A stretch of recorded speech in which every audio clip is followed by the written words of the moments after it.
जय श्री राधे। रामधारी गुप्ता खंड 2 प्रतिलेखन संख्या 66 गति 80 शब्द प्रति मिनट प्रारंभ करें। महोदय, उदाहरण के लिए खाद्यान्न में आत्मनिर्भरता का वर्तमान स्तर बनाए रखने के लिए भी हमें यह सुनिश्चित करना होगा कि हर साल खाद्यान्न में कम से कम 70 लाख टन की वृद्धि बराबर होती रहे। वर्तमान में अनेक प्रकार की बाधाओं को देखते हुए यह स्वाभाविक ही है कि हम अपने भीतर झांककर इस प्रश्न का उत्तर खोजें कि क्या अगले 2 दशकों में उत्पादन वृद्धि की वर्तमान दर को बनाए रखने और इसी रफ्तार से बढ़ाए रखने की संभावनाएं उपलब्ध हैं अथवा नहीं। इसके साथ ही हमें इस बात पर भी विचार करना होगा कि हमारे अनुसंधान का आधार क्या इतना मजबूत है कि इन भावी चुनौतियों का टिकाऊ आधार पर सामना कर सकें।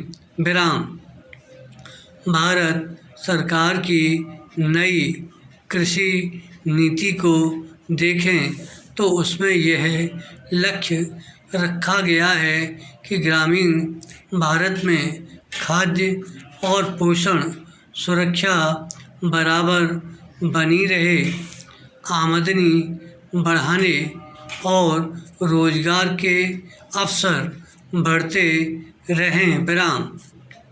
इस दृष्टि से टिकाऊ कृषि और ग्रामीण विकास के लिए अल्पकालिक और दीर्घकालिक रणनीतियाँ कुछ इस प्रकार की होनी चाहिए।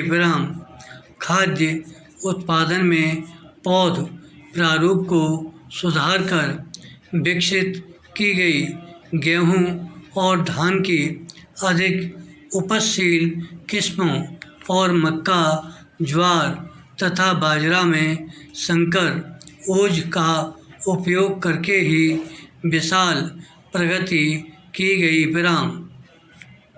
लेकिन अब भी इन फसलों की उन्नत किस्मों की आनुवंशिक संभावनाओं का पूरा इस्तेमाल नहीं किया गया, नहीं तो किसानों के खेतों पर और प्रयोगशालाओं के खेतों पर उपज के स्तर में इतना भारी फर्क देखने को नहीं मिलता।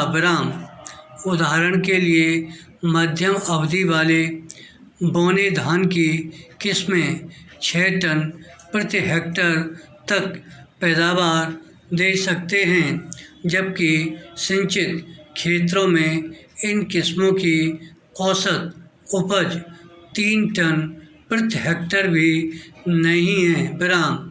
इससे साफ पता चलता है कि बोने धान की उपज संभावना का केवल 40 से 50% इस्तेमाल किया गया।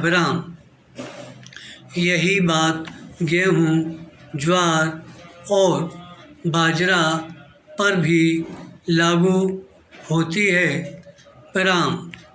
यदि उपज को अस्थिर बनाने वाले कारकों को पहचान कर उनका सुधार कर दिया जाए तो इस समय उपलब्ध किस्मों का ही उपयोग करके अगले वर्षों में 2.5 करोड़ से 3 करोड़ टन अतिरिक्त खाद्यान्न पैदा किया जा सकता है।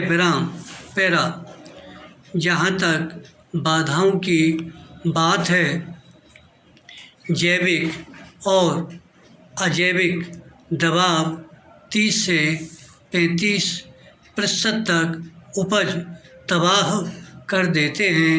यदि किस्मों और संकरों में बाधा का वांछित स्तर दिया जाए और समेकित कीट प्रबंधन की तकनीकें अपनाई जाएं, तो ये हानि काफ़ी हद तक कम की जा सकती है। विराम पोषक तत्वों के असंतुलित और कम मात्रा में उपयोग करने, अनुचित किस्मों को चुनने और घटिया बीज के कारण भी उपज की बहुत हानि होती है, जिसे कम किया जा सकता है। विराम इस तरह उपज का अधिकतम स्तर प्राप्त किया जा सकता है। विराम हाल ही के वर्षों में जहां नई तकनीकें नहीं